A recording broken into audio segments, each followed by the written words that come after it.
Welcome, everyone. This is Trey Jadlow here. It's the 5th of November, 2016. I am here in my 2001 Space Odyssey Dental Laboratory, as Alex Botten used to like to call it. I'm here with a new friend, Tyler Benjamin, whom I met on Facebook a week or two ago, and I challenged him for a hangout. And so here we are. So Tyler, welcome. Thank you for joining me today. Thank you for having me. I don't generally prepare for hangouts. Hold on just a minute. Sure. I'll make sure we're working okay in the on the other, or streaming okay. So I tend to not to prepare for hangouts really much at all. And so I gotta tell you, I don't even know what the conversation we were having when we started. Maybe you can fill me in. But actually, before we begin, can you tell me just a little bit about yourself, your background, any education, what you like, and maybe where you stand religiously? If you could just give a little bit of background, I'd be grateful. Of course, yeah. Educational background, I guess I can start there. I have a master's degree in experimental psychology. That's sort of what my undergraduate degree centered around as well.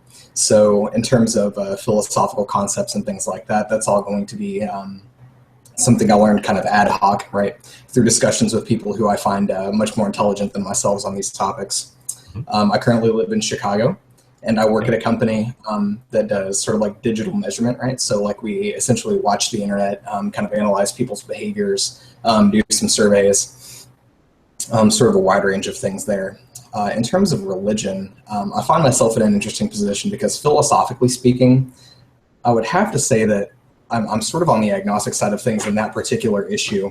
And the reason for that is essentially just because I don't find any of the arguments either for a positive claim of atheism or for theism to be completely convincing in any way, right? I will say, though, that I grew up in kind of like a Southern Baptist kind of household, right? So like I grew up in Kentucky, and I was surrounded by religion my entire life. My parents are still to this day very religious, my grandparents, a lot of the people that I know. And so that's kind of something I see as separate from the philosophical kind of theological conversation, right? And the arguments that I hear commonly now are very much different than the discussions about God that I had when I was younger. So I'll just say, philosophically speaking, in that area in particular, I would have to be kind of agnostic on the issue. Okay. When we were talking on Facebook, though, I suppose what started the conversation was that Bert posted something, and I found it to be pretty funny, as I typically do of Bert's videos. He has a great sense of humor, and it was something about not recognizing an argument against a position, or like perhaps a rebuttal. And my question there was, without a deep kind of study of philosophy and philosophical concepts, how is one to recognize when they've received an appropriate rebuttal?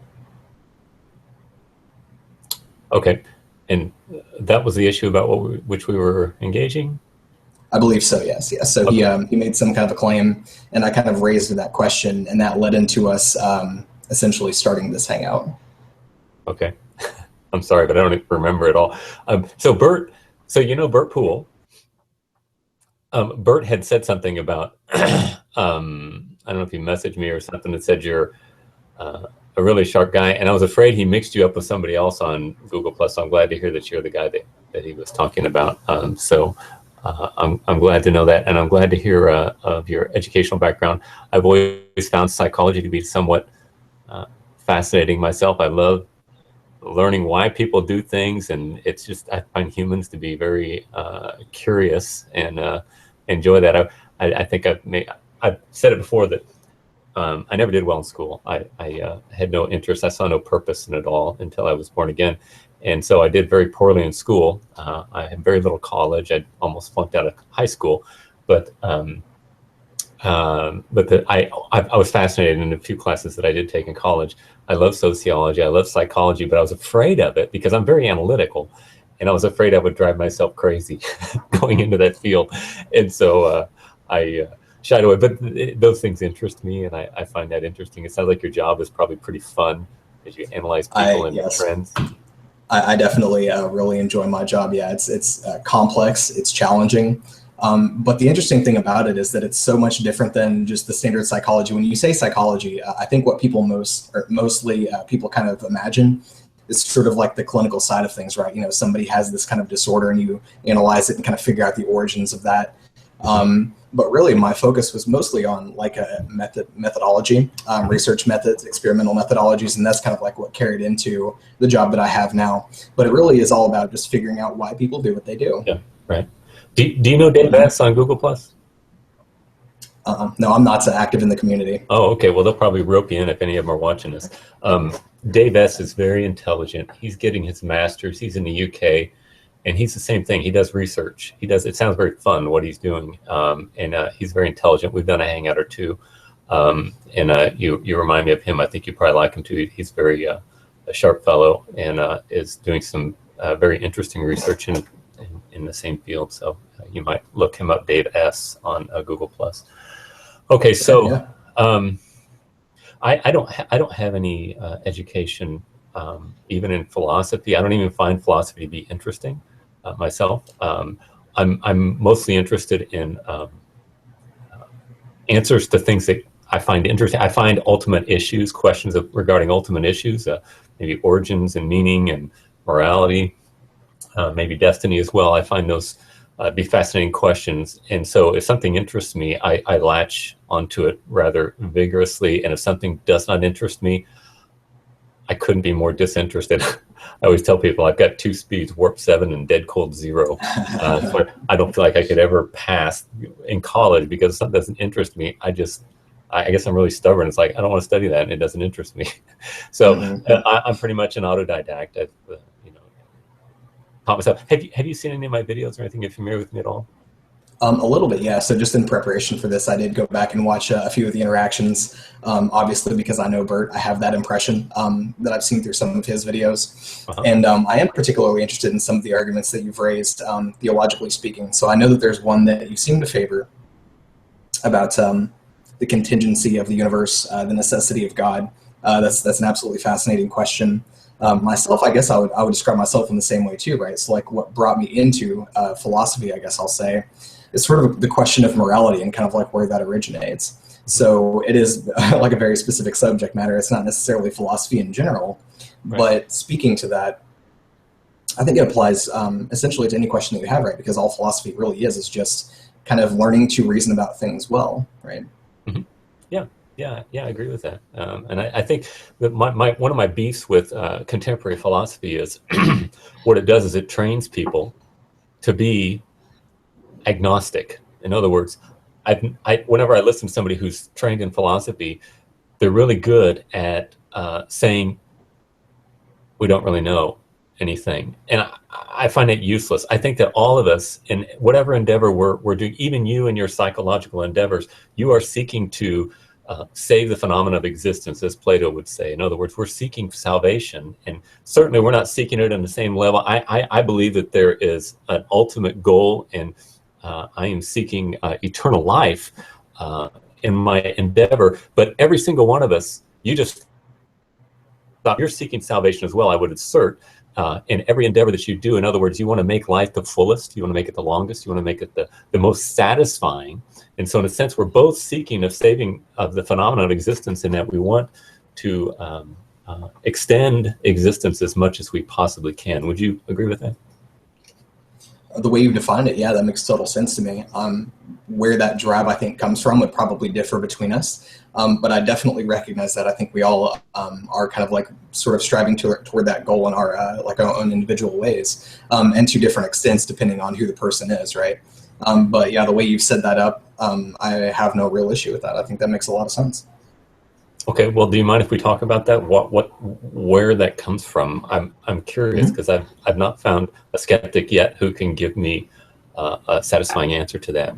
How do you justify the fact that existence is special? Okay, let's break that down.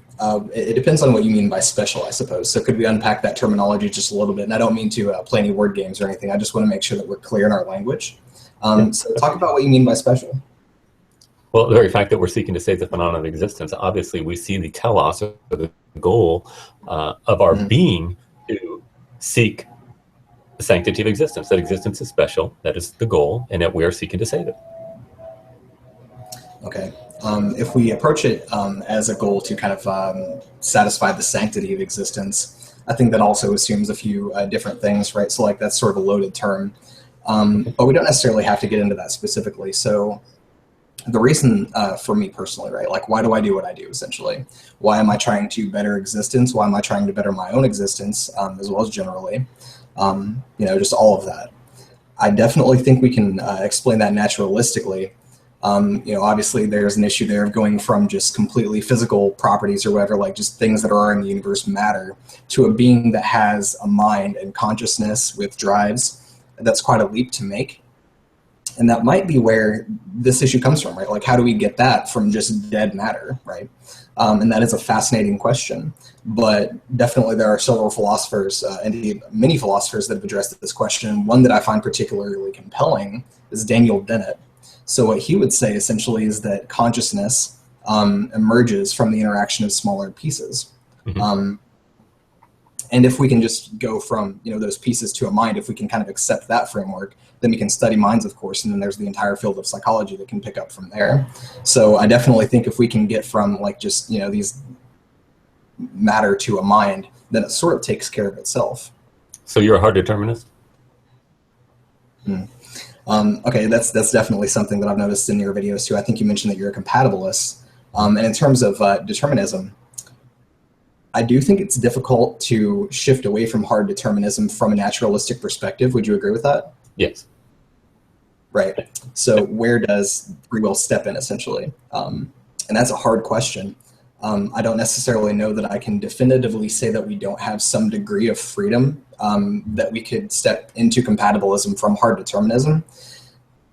But the other side of that is I don't see anything in the brain or the mind that would suggest otherwise. Now, if we take sort of a theistic perspective, I totally get it, right? We can just sort of seat that with the soul, and that makes total sense from that perspective. But if we're just saying naturalism as kind of like the basis for how we're building our beliefs, it kind of seems like hard determinism makes sense. I will say that. Right. So if you begin with the foundation of naturalism, the only thing that really makes sense is hard determinism. Sure. Now, a lot of people might disagree with that, but that makes sense to me, at least. Yeah, me too. Okay, so but you basically say that you're a hard determinist because of your presupposition of naturalism, but existentially speaking, you must, in order to live in a correspondence to reality, you must affirm soft determinism. Why must I affirm soft determinism? That seems to be what you were just saying. Is that not what you're saying? No, it really just kind of depends on sort of like your foundations, right? I'm allowing for the possibility. So it really just kind of depends, right? To answer the question about free will, I think you would also have to answer the question about the existence of God, which I don't necessarily have a good answer for. So I can't take a position on one without taking a position on the other. And that's just kind of what I'm alluding to. But if we just say, yes, like naturalism, given naturalism, hard determinism does make sense. Sure, it does. But you said that we must, it's difficult to get away from the idea that there is not some sense of free will. Didn't you say that?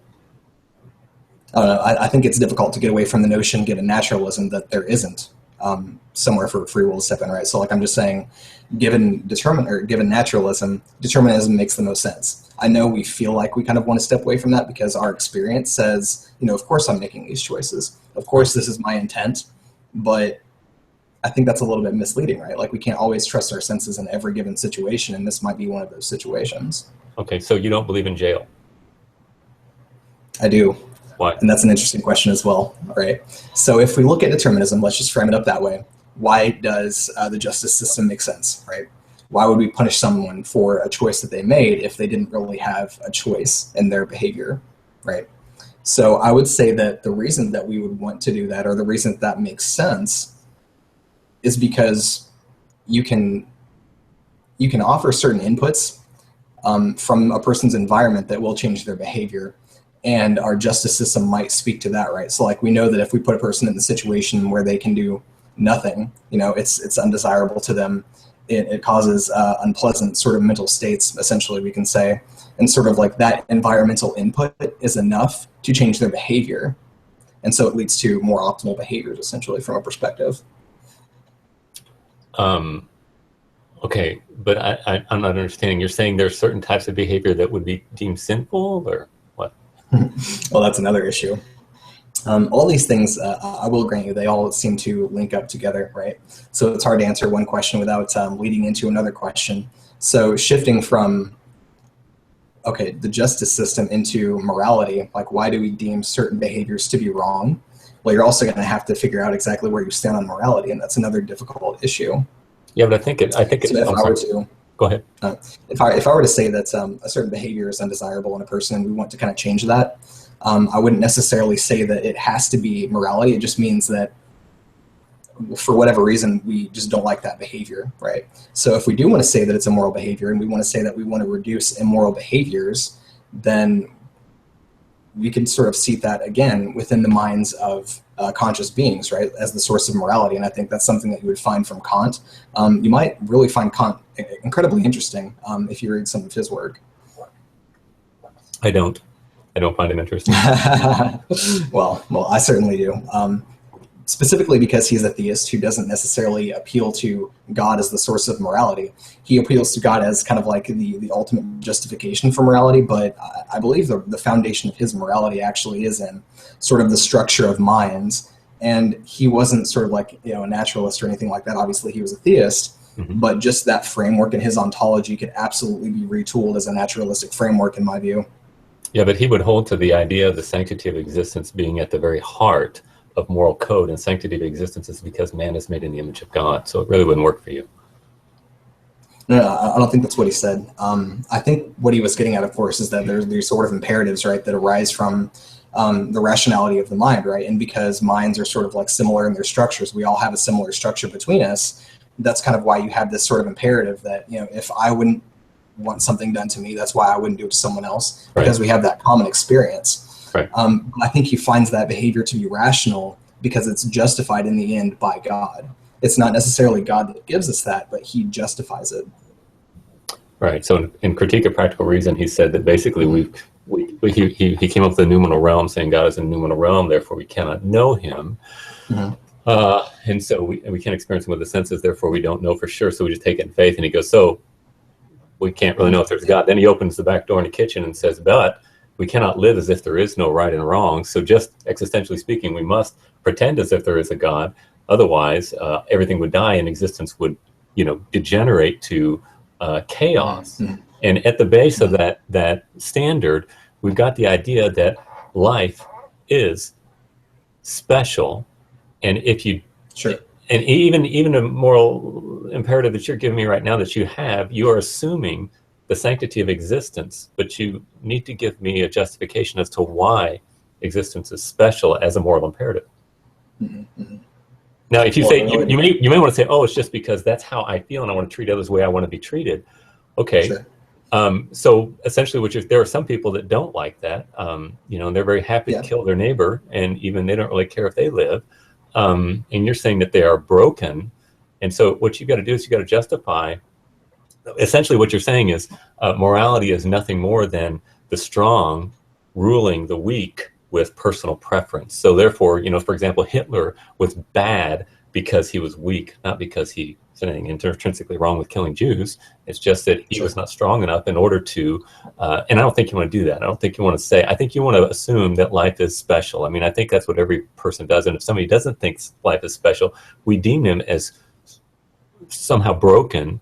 And so what you've got to do is you've got to come up with a naturalistic paradigm which has no efficiency whatsoever. It doesn't value anything in that world. How you have value in a valueless existence.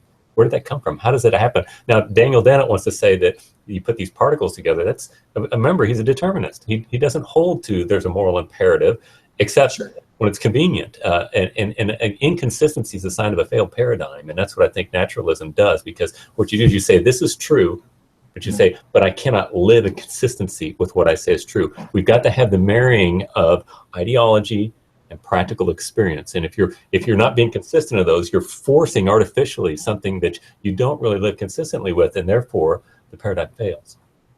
Well, I would definitely agree that any given philosopher or thinker, their entire sort of framework or whatever, I don't necessarily think that we can take one person and say, well, this is the absolute correct kind of like framework for the entire model of existence and people and morality and God. I find myself sort of resonating and making sense of bits and pieces of different thinkers. And so just to say that, well, Dennett thinks this, but well, he also thinks this other thing, and so therefore this thing is wrong, I don't think that's necessarily correct. Now, that same thing is going to apply to Kant, where I definitely find it absolutely brilliant and fascinating that he's able to sort of describe the system of morality which originates from minds. That part is absolutely fascinating to me, and that makes a lot of sense to me, but his other stuff might not, right? So I think that's where we're going to find that existence is special comes from, is this sort of this sense that we have, and it originates in some way from beings that have consciousness. Now, I think we could all agree that, you can't have moral culpability if you don't have consciousness, if you don't have a mind. We wouldn't say that a rock is a moral being. So we already have this sense in some way that it only applies to things with minds. And would you agree with that? Yes, I would. I would assume that. Absolutely. And the question is, though, how do you justify value? This is a problem I always have with my friends all the time. My skeptical friends, is they say that they'll say, well, it's a potato principia argument. They just say, well, it's just the way we are. That's what kind of creatures we are. We're valuing creatures. And I say, no. How does value? You got the continuum of unintentionality, all of a sudden giving rise to intentionality. And what I don't know if you heard me say this, I say it all the time. I said, how do you justify unintentionality intending intentionality into existence? Because essentially what you're doing when you do that is you're violating the law of identity. You're saying unintentionality is intentionality, and it's not. It's the exact opposite. Okay, yeah, that's totally fair. And I would say that, like, when we are talking about Dennett, right, it's not necessarily that unintentional things are willing or intending intentionality, because obviously that doesn't make any sense, right? If a thing is unintentional, it cannot intend. But emergence is going to be a little bit different than intentionality, in that it arises as an entirely separate thing that just sort of is because of the interaction of smaller pieces that can in no way comprehend the whole.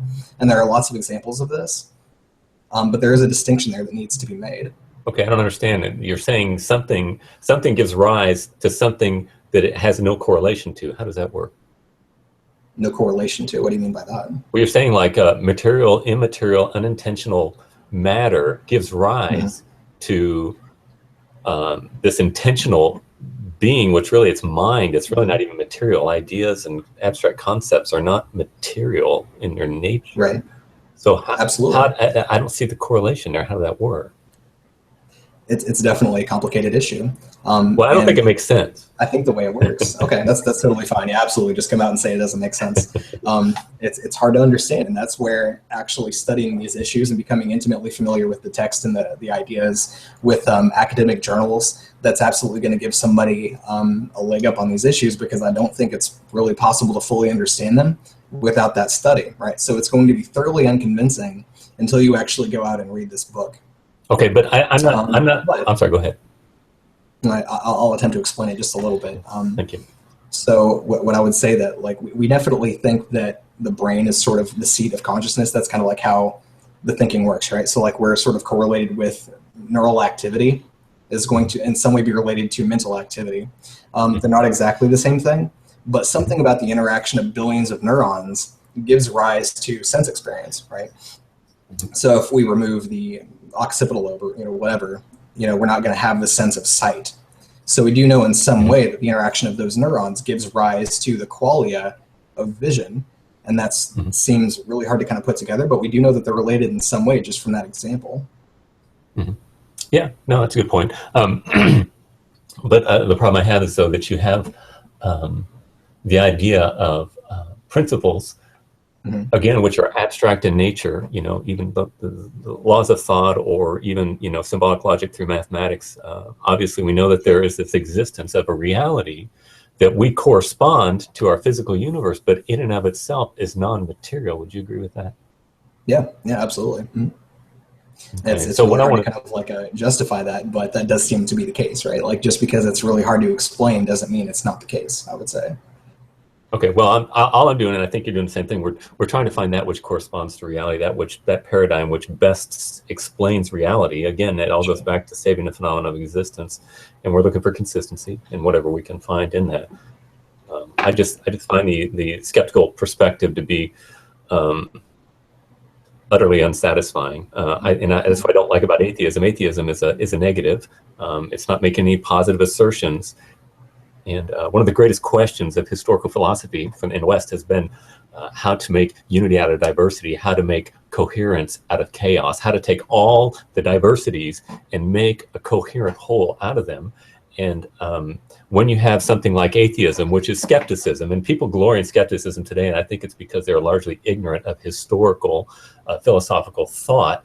And Bert is blowing his top right now because he knows I'm not educated. He gets upset at me doing that. But the things that I'm saying is there's always got to be some formal principle that unifies, a plan that unifies existence, and it helps bring unity out of diversity. We look at mythology in ancient cultures, and the number one purpose of having mythology always was to unify the diversities. We need society to come together toward a whole that leads us and guides us, that gives us a plan for moving toward the sanctity of existence. And so when you have no material cause, or you have no plan, what always happens is when people fall into skepticism, which is you throw off the meta-narrative, you throw off that formal principle, it always ends up in disintegration of society. This is what happened when Socrates came up on the scene. You know, Heraclitus and Parmenides could not come to a coalition, or a coalescence, or a integration of their ideas. You know, Parmenides was a all unity guide, and Heraclitus was more of an existentialist or a diversity guy, and they could not come up with a correlation. So people basically said, if these titans cannot figure out these issues, who am I? I'm just a regular person to figure it out. And everybody says, who cares? Just eat, drink, and be merry, for tomorrow we die. And by doing something like that, it is, when there's no unity out of diversity, e pluribus unum, you have just diversity, which by definition is disintegration. It's by definition, everybody's just doing whatever they want. They're not working together. And society was falling apart. And Socrates came on the scene and challenged the people on such things. And he's been credited not only with saving the Greek culture, but maybe the entire Western world by challenging people to think about metaphysics and things like that. So now we think of metaphysics as being a bad thing, and we're falling into the same thing again. And I think there was even it happened again under Plato and Aristotle with their views. They people couldn't see them coming together with their views, and their idealism and nominalism. And so they had another skepticism, and Paul, the Apostle Paul, brought in a new synthesis with Christianity. And so we see constantly going into cycles, and I think we're on the backside again of another skeptical age, which is bringing disintegration into society. And we have, like, for example, every single country in the Western world, in the developed world, has a negative fertility rate, some at a frightening rate, and they are going extinct as we speak of it. People always talk about, oh, we got too many people, we're still growing. Well, yeah, the entire world population is growing, but by 2050, it's going to start going backward. And there's nothing in sight that's going to say that we're going to turn that around. And what happens is when you have a negative fertility rate, the average age of society goes up. By the end of the century, Japan will be 60% extinct. 60%. And can you imagine what that society will look like when they are 70? The average age is 70 years old in that society. It's a frightening thing. And so that's what I think atheism gives us, because you don't have any big picture thing. All you have is yourself. So you look and say, I don't care about any, I'm looking at my next meal. I'm looking at my next pleasure. I'm looking at what I can get. There's no big picture. I don't want to have children for society. I don't want to look out for my neighbor because I don't see any purpose in it. I'm just here for myself and for my own life. And so as we throw off our Christian meta-narrative, and you're seeing this happen in Western Europe, and what's frightening is whoever has the plan is going to win, whether it's a good one or a bad one. I don't think mythology was a good plan, but it helped hold society together. I don't think Islam is a good plan. In fact, I hate it. But they're the ones that are going to come in and step into that vacuum in Western Europe because they understand the value of children. They understand that they've got a meta-narrative to tell them, and it's Sharia law, sadly. But they're the ones that, because the rest of Europe, they're just they don't have any. UK, you look at them, they don't know who they are. They're disintegrating before our eyes because they don't have any unifying agent among themselves. But the Muslims do. And so we're going to see whoever has the best meta-narrative is going to, but he who has no meta-narrative is just going to disintegrate. And that's what frightens me about the future of the entire developed world. Actually, that's definitely a valid concern. And when you're talking about integration and disintegration, it almost sounds like you're talking about order versus disorder. And, Yes. and the way that you describe this sort of disorder makes it seem to me that perhaps you almost see disorder as being the true enemy of humanity. Would you agree with that? Um, yes, disorder, but not diversity. I love diversity. Diversity is Sure. glorious. Sure. But diversity must always be cohered into a unity. So, for example, leftists, people who are more left, are always talk about diversity, diversity, and how great it is. If you have people come in and you say America is a bad thing and we don't want to, impose our culture on other people, usually the Republicans are the stiff-necked unifiers, and liberals are the easy free spirit, diversity people. And there needs to be a union between those two. Our motto for our country is "E pluribus unum," out of many one. Unity out of diversity. The university system was developed in the Middle Ages, and the whole purpose is to unify diversity. That's what you go to university for. But I think now we have, for the most part, we got polyversity. In other words, just diversity, diversity, diversity. Sure. We don't really care about unifying things, and it frightens me. And I think that we need to get to start thinking deeply about these things and thinking how we can have the best unified picture that will unify the culture under this umbrella to seek the similar goals for people, so that we can maintain existence. And I mean existence. I don't mean just living. I mean full life that is satisfying and joyful. That makes a lot of sense to me, and that's absolutely an honorable goal. If we can all come together with this sort of common vision, that makes a lot of sense to me. I don't think that's a question of what best corresponds to reality. It's just more about creating a model that can best achieve this goal. Because otherwise, to do so, just to say, well, this model leads to the best possible consequences, therefore it is the model that best represents reality, isn't true. That's actually it's just an appeal to consequences, right? So that's not really going to hold. So whereas Christianity, I'll grant you, it might be the best possible way to sort of achieve this goal, it doesn't necessarily mean that it best represents reality, right? Yes. So there's a larger problem there of how we do have order in the universe as opposed to disorder. But that's really more a question for physics, I think. And there are a lot of answers scientifically that sort of come to that. Why do things interact to form the wholes that they form? And there are answers for that again, but that's entirely naturalistic. Right. Now, if you do want to create sort of this paradigm from a naturalistic perspective, I think we definitely can fall back on the fact that we have this common experience. If we just look at the observable universe, we have yet to find consciousness in any other place than on Earth, right? So obviously it must be relatively rare. It seems to be the case that that's true. But we do have, just because we have minds, each individual, each human has this mind and this consciousness, we do share certain aspects of our experience. We're, in a sense, all in this together because we're all the same in that regard. And just based on that sort of foundation, I think we can get there. I think we can create this kind of paradigm. Now, that paradigm isn't going to be called atheism, because atheism is just this one negative belief, or perhaps the positive assertion that God does not exist, because we do have to kind of separate that out, right? Saying, I know for sure that God doesn't exist is absolutely different than saying, I don't know. But as a paradigm, just lacking this particular belief isn't really a good foundation for anything. It just describes the lack of a belief, right? So it's not going to be atheism. It's going to be something else. That's right. But I think we can find that in a naturalistic worldview. I think we can get that. Okay. Yeah, I agree with that. And I think that this is one of my complaints against atheism is it's exactly one half of a worldview.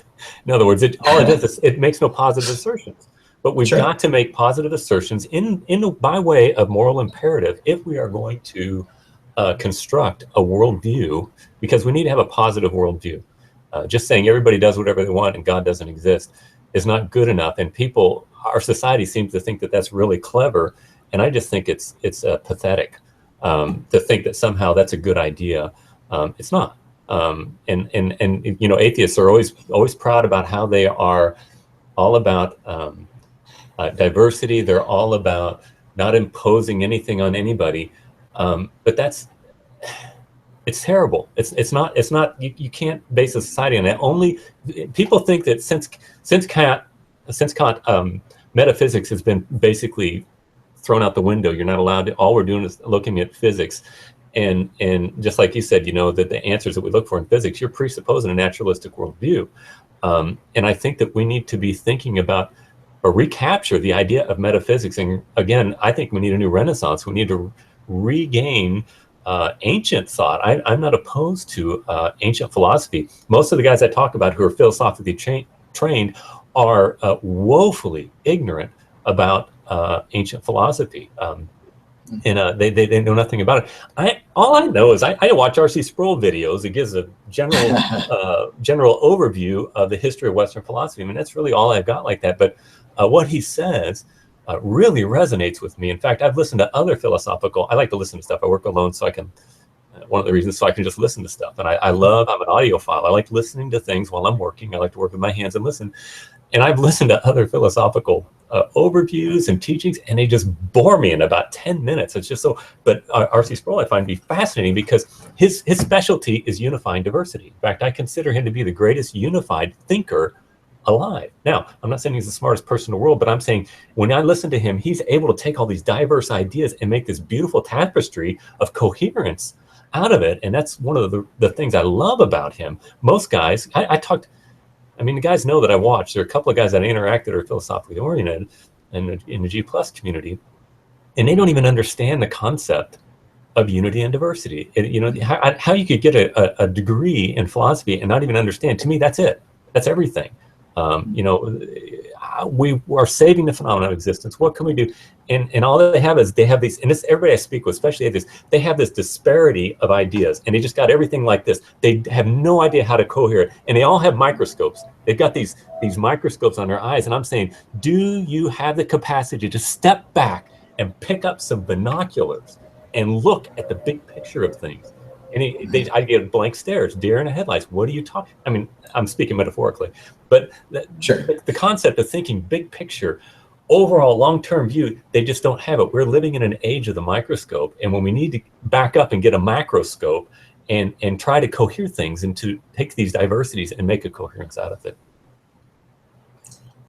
It might just be the case that you're kind of a comprehensive thinker. Definitely different people think in different ways, and a lot of people that might be drawn to like analytic philosophy, for instance, that go into specific forms of logic and things like that. That is incredibly specific and sort of divorced from any kind of like philosophical content. It's really just maybe about forms, for instance. Yes. But that's an entirely different system of thinking, and so it makes absolute sense that those forms of like thinking and conversations would be totally unappealing to somebody who has a more comprehensive view. Now, I will say though that just watching one particular person kind of describe these ideas, R.C. Sproul. It's like it's spelled Sproul, but you pronounce it Sproul. Okay. So the danger with that is though, and I actually haven't watched any of this person's videos. I might have to after this actually, just to kind of have a better idea of what you're talking about. But I definitely know that some of them, while they have sort of this presentation of the content, they talk about these words, they use the terminology, they have a really sort of bad track record of perhaps misrepresenting them. And I know that like Jeff Durbin, like I was watching one of his videos the other day talking about what agnosticism is. And he presented it as this position where a person just entirely denies the ability to know things generally. And that's a total misrepresentation. But I guarantee the people that only watch his videos are going to listen to that and be like, wow, this worldview is completely ridiculous. I totally believe what you're telling me, because they're not going outside of that and reading sort of source materials. Right. No, I appreciate that. And I would encourage you to go check out R.C. Sproul because he's not the same level as Jeff Durbin. He's taught philosophy. His undergrad degree was in philosophy, and he's also a theologian. He's also a logician as well. And his specialty is systematic theology and philosophy. And I would encourage you, because even in teaching, he's all about source material. He says you shouldn't even waste your time reading about other people. Go to them, read them. And when he taught, that's what he made his students. They would read source.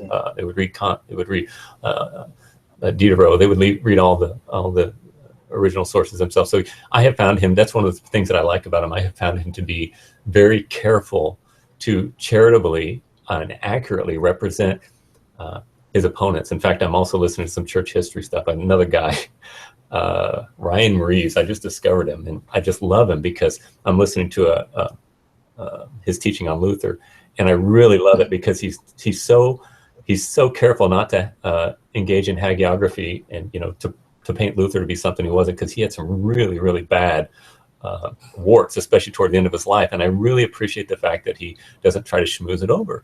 And that's a rarity, especially in I don't know what it is about our current culture. People are so much into dogma and pushing their ideas rather than carefully analyzing the facts and then giving a dispassionate expression of the truth. It just seems like the internet, people talk about how great the internet, because it's given everybody I feel like we're living in the greatest age of conspiracy and whacked out, disingenuous exposition of reality that in my entire life, that's for sure. I mean, it's frightening. I mean, the crazy stuff that we see, even this election, it's a circus of like, what, get me out of here, get me out of here.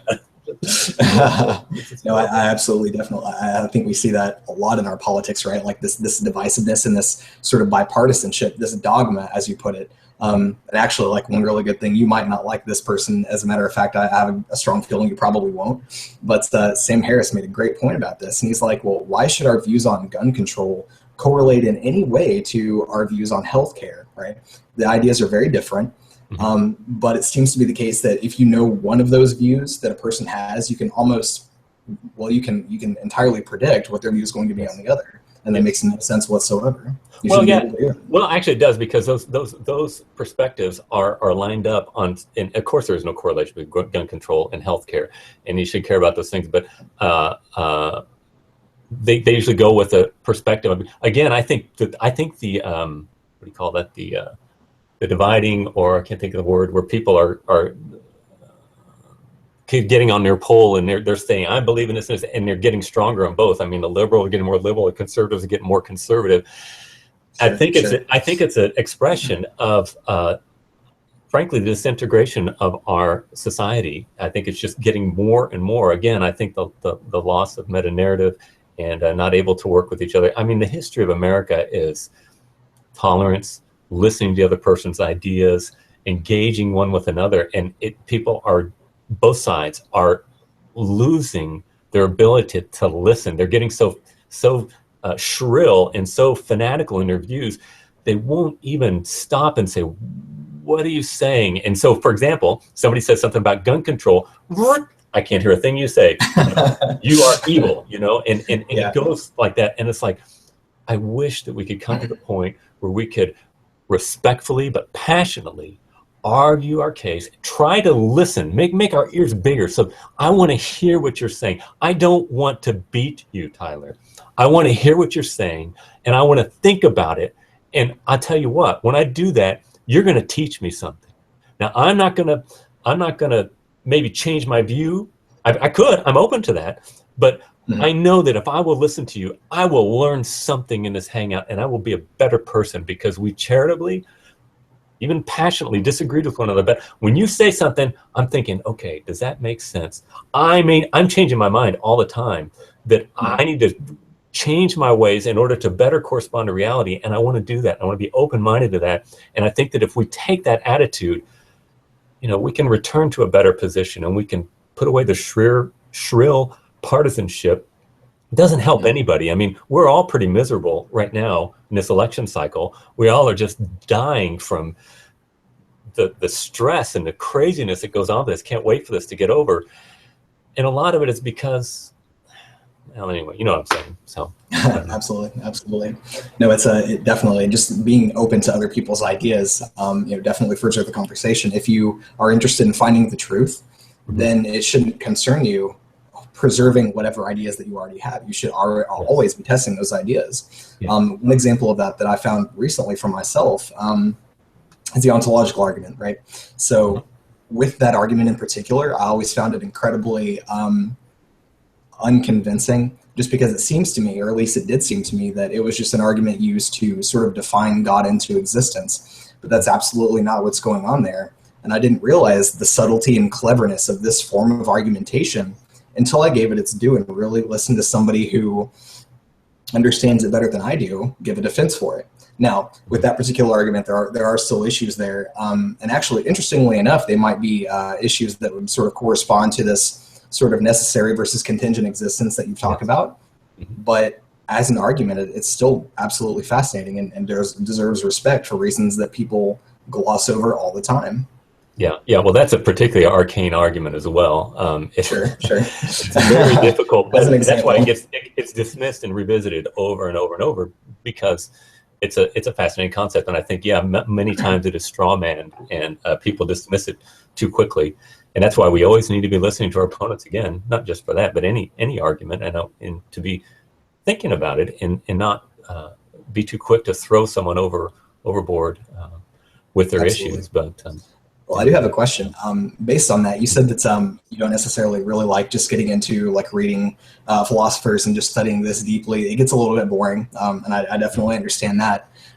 So when you were forming this conception of necessary existence for God and a contingent universe, how did you pick up on this? Where did you get these ideas and these premises? Oh yeah. No, I got it from R.C. Sproul. There are three. I would say really? there are three series that he teaches that are basically, I call it my trifecta of who I am. You learn these three things, and you'll know who I am. And if you can refute those, I'll go down in flames. The first one is the consequences of ideas, which is his overview of Western philosophy. I think it's about 25 lectures, or like 20 minutes, 25 minutes a piece, or something like that. Very, over the top. But I love the way he's able to bring everything into a coherent view. That's what I love about him. All right, so his history of Western philosophy. Then you've got Defending Your Faith, which is also about 25 lectures as well, and it's how to defend the Christian faith. Fascinating to me. I discovered that probably, this is 2016, probably 7 years ago or something like that. I don't think I'd ever heard that, and when I found it, it was just blew my mind away. It's comprehensive. And I need to say something in here that my view of apologetics in the Christian world is a minority report. Historically speaking, it's not. It used to be the majority, but with the advent of, Martin Luther first started going against the scholastics because they were going too far with Aristotelian thought. They were kind of making maxims that were not necessary to be necessary. And Martin Luther said, let's get back to the Bible. He was under the Ockhamist school, William of Ockham, and they called it nominalism. And anyway, started there where you just started. But then Kant was a coup de grace. Kant said, basically, you can't prove God. And most people fell at his feet and said, well, you're right. And they gave up. I am trying to regain what Kant destroyed. And so my view up to Kant was the dominating view. In fact, if you go to the High Middle Ages and the Late Middle Ages, nobody would question the existence of God because they would look foolish. The arguments were so powerful under Thomas. And so now everybody's into presuppositionalism. I'm a Reformed Baptist. Most Reformed people hold to presuppositionalism, and I am an ardent opponent to it, because we'll be lockstep on this if you studied it at all. All of my atheist friends and I are in the same position in that I think it commits the petitio principii fallacy. You're assuming things that are true, they cannot be verified. And I think Van Til, I've read a little bit of, not a lot, but I've interacted with his ideas and with his people that support him a lot. And I've never heard anything that man has put forth that impressed me even in a little bit. Personally, I just don't. So I'm saying that. So I fall into the classical view of apologetics. You've got evidentialists, which William Lane Craig; classicists, which is R.C. Sproul. Very small camp. We're the smallest camp. And then you've got presuppositionalists, which is I think presuppositionalism is the chrome and plastic of the day, but it's not going to last, I don't think, because it's not valid. It's just not. It sounds real impressive. Sounds very pious. And then people get very angry at me that I'm questioning it because I sound so impious. I'm like, that which is pious is that which is coherent. So God is logos, not chaos. Anyway, and so I've got. Let me go back. So it's consequences of ideas, defending your faith. The arguments that I use are directly from defending your faith. And then thirdly, it doesn't seem to be that big a thing. I'm teaching it to a high school class right now in church. It's a justification by faith alone. And it seems like it's completely unrelated, but it's the doctrine of justification by faith, and he puts it in the context of the Reformation. But in that series, oddly, he teaches Aristotelian causality. And it has been so helpful for me just to understand those categories in thinking through things myself. So everything that I got came from those three things, and I have developed some thinking of my own and some other things I've done, but everything generally comes from those three. That's the core. And I would also say R.C. Sproul as a whole, nobody's had a modicum of influence on me like Dr. Sproul has. Nobody even comes close. People always make fun of me. I'm like this lackey for R.C. Sproul stuff, but I just think he's brilliant. and I could be wrong, but he's influenced me a lot. So if you want to know, those three things are the three series that have most formulated everything that I am right now. Very cool. I definitely, I promise you that after this conversation, because you're so convinced by what this man has to say, I'll follow up and go see some of his videos, see what he has to say on these things, maybe read some of his writings, and definitely kind of get a better idea of where you're coming from. But the interesting thing here is that particular form of argument with contingency and necessity, it seems to almost directly be pulled from a form of the cosmological argument called the yes. Kalam. Oh, what is it? No, not the Kalam. It's this form of the argument is called the deductive argument from contingency. So there is a specific form out there outside of what RC has said. And it does have a few really sort of critical errors, or perhaps not errors, but issues that are really kind of hard to understand and might only be convincing if you're sort of maybe a PhD philosopher. But would it be okay if we talked about a couple of those, just so I can throw those out there? I'd appreciate it. Sure. Okay, so for the first one that's kind of comes to mind for me is that when we're talking about necessary and contingent, typically that's a model that is sort of used to talk about propositions, right? So like a necessary proposition is something that cannot be denied without leading to a conflict or well, anyway, it can't be denied without leading to a contradiction. That's what I'm trying to think of. Right. It's like a contingent sort of proposition would be something that is true based on other propositions, right? So taking that paradigm and applying it to existence at the outset seems a little bit odd. And I know that it's been done before, right? Like it's historical. Plato, maybe Aristotle, Leibniz actually is one that used this argument. But just from the outset, it just seems a little bit odd to take those kind of categories and that model and apply it to existence. And there are a couple of reasons for that. But it's not necessarily an argument against the argument. It might just be that we're using analogical language. It might just be that we're using common words with a different meaning. But it is a little bit strange. The more interesting thing here is, though, and this is actually Kant's objection, is that existence really can't be used as a predicate in the same way that other sorts of properties can be used as a predicate, right? So when you say something is existing, you're really communicating the idea that it either corresponds to real things or it doesn't correspond to real things, basically. Whereas if you're saying something is red, you're saying it has the quality of redness. You're describing totally two different things. And so the fact that you can't use existence as a predicate in this way sort of undermines the entire argument. Okay. Well, let me address something first. As you said that, you're talking about language and logical necessity. We'll make two distinctions. I got two categories here. We're talking about, when I say God is necessary, I'm saying he is logically necessary, but I'm also saying ontologically necessary. Those are two different categories. And so what you're using was a logical necessity in looking at statements, but I'm talking about ontologically necessary. In fact, I would want to camp more on an ontological necessity, which must be understood by linguistic necessity or a logical necessity. So God is a being. It's linked to the ontological argument in that, but it's not the same argument, but that you cannot have contingent existence. So speaking of the ontic category, without, you can have contingent ontology without self-existent ontological status. So I'm not just jumping categories. I'm making a distinction between those two categories, and there is a relationship, but it's not just a direct correlation to that. And so far as you were talking about Kant and that existence is not a predicate, right? I'm not. When I'm speaking of God,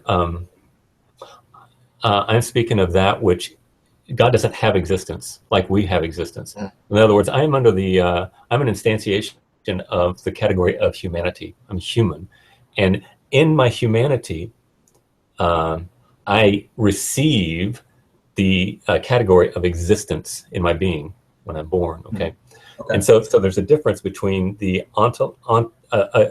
the substance and the accidents of existence. So I receive my being of humanity as distinct from my humanity. But for God, there is no difference. There is no difference between being and existence, essence, and its ontological status. So God does not. Since he's pure being, there is no distinction between his being in existence. In other words, God is not an instantiation of some kind of category of something that he becomes into. He is all that he is, and his existence is exactly identical with his essence. It's the same thing. So for us, we are a conglomeration, or a synthesis of being and becoming. In other words, we're talking right now, we're changing, but there's a consistency in our being. And so we have both act and potency. We have that which can cause things, but also we receive ultimately from ourselves, outside of ourselves. And so to say that we have a difference between our substance and our accidents, I do not extrapolate that back to God. God is pure act. And therefore, we're not talking about, this is what, what's his name? Jadlow complained against Anselm in his ontological argument, said, just because I imagine something to exist doesn't mean that it actually exists, and I think he talked about ducats or some kind of money that they had. And Anselm said, well, we're not talking about, a denomination of money or an island somewhere or something like that. We're not talking about an instantiation of something that we can imagine in our mind. We're talking about existence itself. And so God is not some accidental quality of some category that we can think of, but he actually is existence in and of himself. So it's kind of different category. Okay. Well, how do we know specifically that the universe doesn't have that same sort of characteristic? So obviously we can, if we accept the terminology there, I'll go ahead and adopt those words. And we can say that, I'm contingent, you're contingent. This computer that I'm, communicating with you through is contingent. So how do we use that to come to the knowledge that the universe itself is contingent without violating the fallacy of composition? Right. Okay. That's a good question. It's the most popular one, the complaint that I get. Sure. And the idea that I say, and I would say, is that, all right, we've got our contingency, us, basically. We can just simplify it, just say me.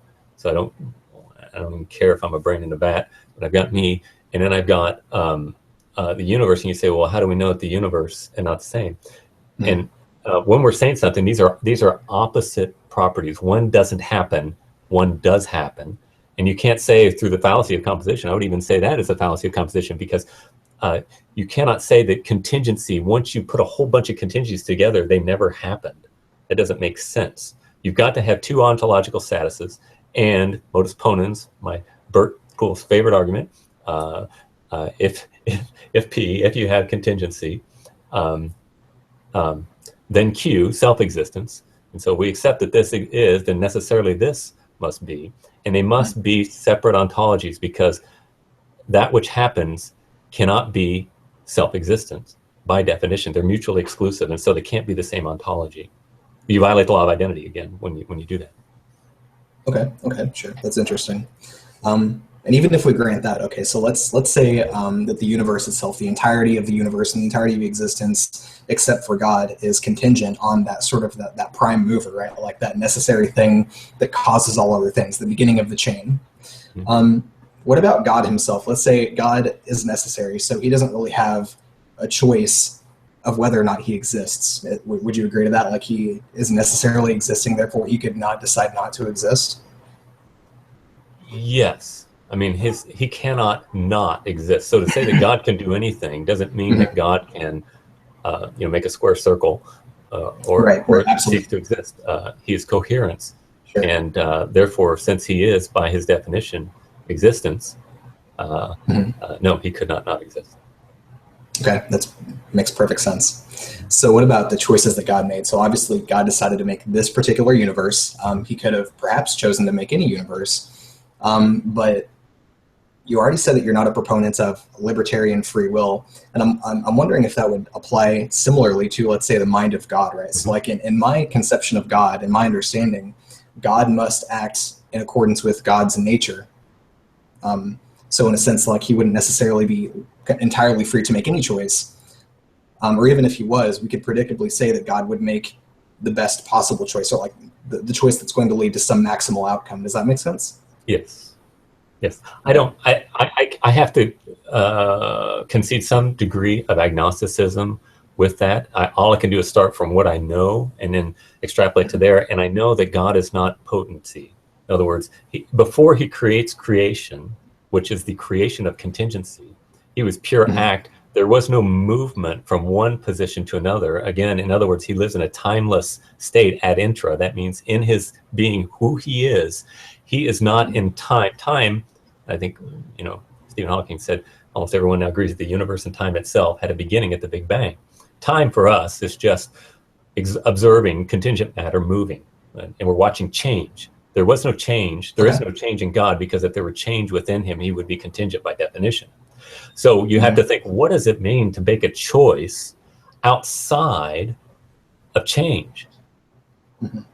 I don't know. I don't know. And obviously, God is it's an incommunicable attribute by definition, because if God were to share that attribute, it would be becoming by definition. So it's something that we have to claim mystery. Some people get upset with this, but I say, Jadlow, you can't say mystery. Then that means that God's not. There's nothing that we can understand. In fact, at 8 o'clock tonight, I'm going to go with head-to-head with guy, and we're going to bring this up, I'm sure. But here's the thing: I start at the beginning, and I start with what I can understand, and I make and I come to the top, and it's like, I don't know. And it's not possible. I concede that it's not possible for me to know, because there are certain things about God that cannot be shared, because I am not eternal. Eternality, you cannot share eternity.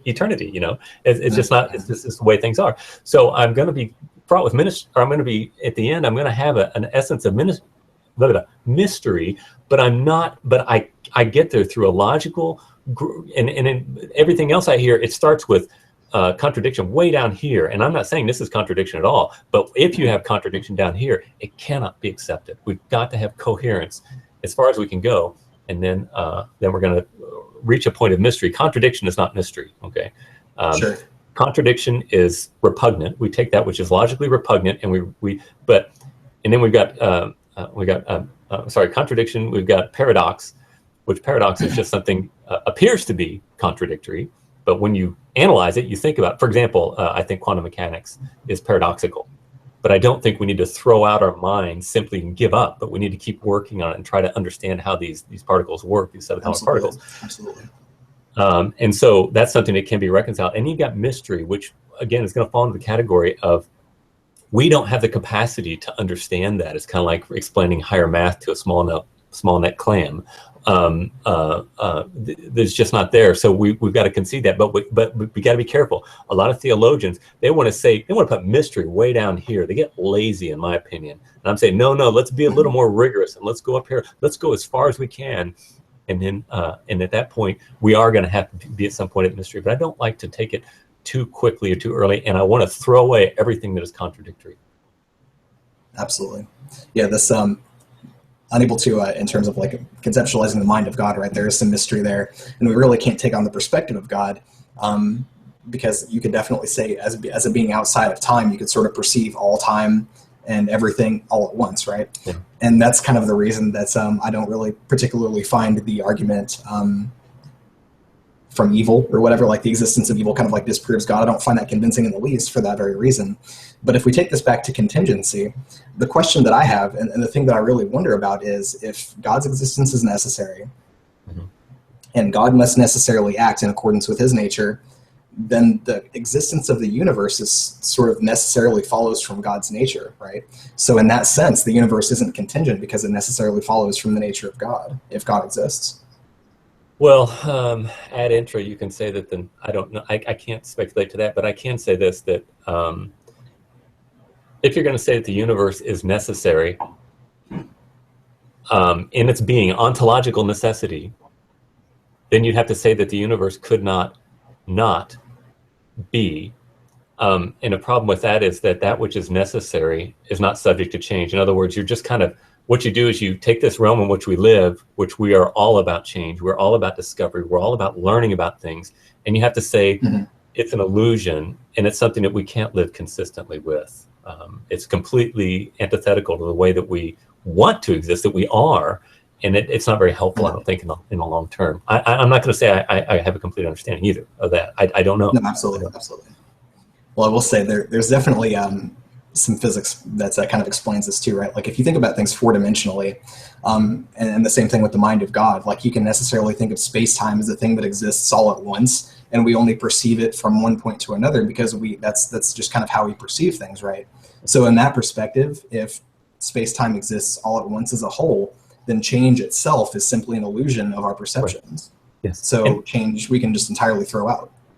Right, and that's what I am a I'm a proponent of both A theory and B theory of time, but they're in different relationships from different perspectives. I think that you must. That's why they both exist. I think because people recognize the necessity for both. However, living in this existential realm in which we are, in our phenomenological existence that we have here, we are forced to accept an A theory of time if we're going to be consistent. That's what I was just saying a minute ago.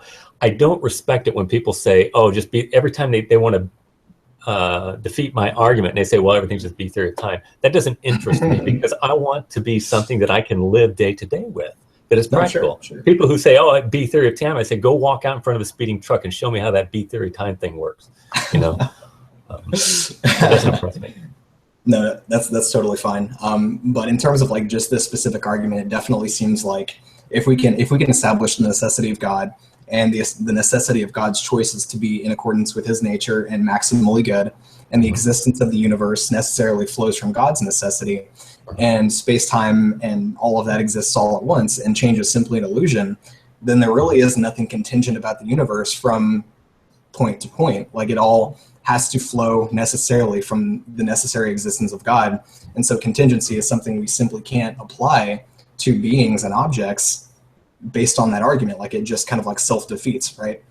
In terms of like what we're actually doing day to day though in our perceptions, yes, like we can't act as if, I guess, certain things are true maybe, but we should definitely believe, or at least strive to believe, the thing that is most true or that makes the most sense logically.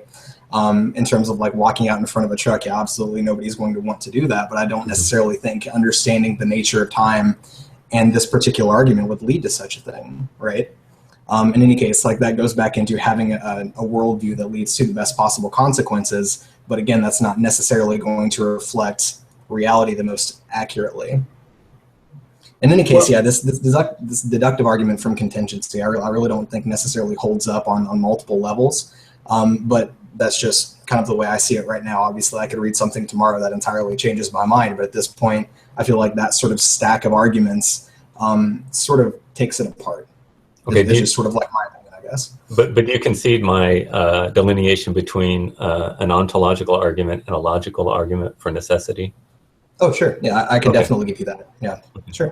Mm-hmm. Well, that's fine. Okay. Well, listen, I like to keep these at about an hour because they're very long to listen to for people, and I got to hang out later on tonight too, and my mind will be kind of fried. But I'd be happy to continue if you want to this conversation sometime. I very much appreciate you. Very kind and very thoughtful and respectful, and I feel like both of us had very large ears. Well, I hope that I did, but I know that I felt like you had very large ears, and you were very kindly hearing what I was saying and willing to grant points honestly. And I appreciate that very much. I think that this is the kind of conversation that can help better humanity by listening to these things, and both of us trying to hear each other and try to, be open-minded to other views. So thank you very much for that. I very much enjoyed it. And I'm very glad to meet you, Tyler, and hope we can continue the conversation and continue the friendship. Absolutely. I think the appreciation is mutual. I really did enjoy our conversation today. Okay, great. All right. Well, you have a great weekend, and I'm sure we'll talk again. All right. Talk soon. Okay. Bye.